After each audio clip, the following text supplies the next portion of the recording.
Сәлем құрметті көрермендер. Арнаға жазылып қолдау білдіріп кетіңіздер. Бүгін біз сіздерге Қырғызстанда 2025 жылы жарыққа шыққан «Қара дуа» атты қорқынышты және мистикалық жанрдағы фильм туралы баяндап бермекпіз. Бұл фильм көрерменге эмоциялық, психологиялық және рухани әсер қалдыратын ерекше мазмұнға ие туынды. Фильм оқиғасы тылсым күштің әсерінен азап шеккен бір қыздың тағдыры төңірегінде өрбиді. Бай отбасынан шыққан Айжан есімді қызға белгісіз біреулер қара дуа жасайды.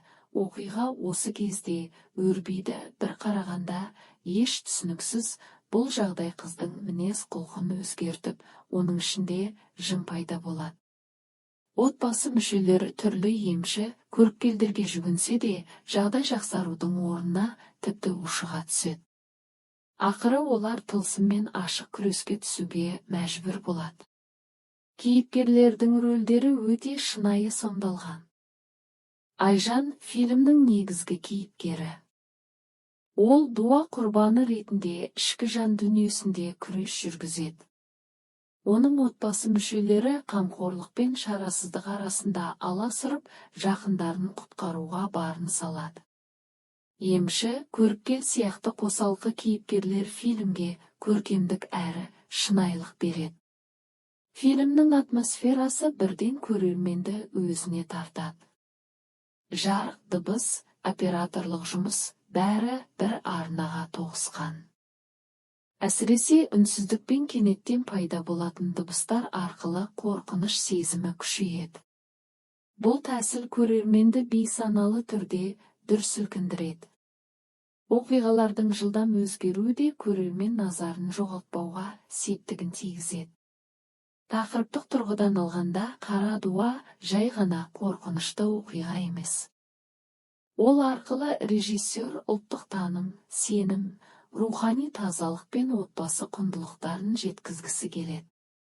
Бұл фильмде дуалау, жын-шайтан секілді мәселелер ұлттық фольклормен ұштасып, көркемдік шешім арқылы бейнеленеді.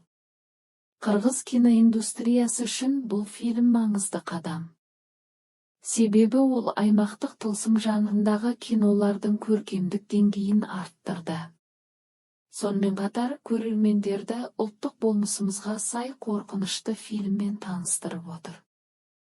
Отандық аудитория үшін мұндай фильм әрі қызықты, әрі тәрбиелік мәні бар рухани дүние. Қорыта айтқанда, «Қара дуа» фильмі тек қорқыныш сыйлайтын кино емес. Ол сана мен сенім, отбасы мен адалдық, өмір мен өлім арасындағы күресті терең бейнелейтін ерекше туынды. Ал сіз дуаға сенесіз бе? Өз ойыңызды комментарийға жаза кетіңіз.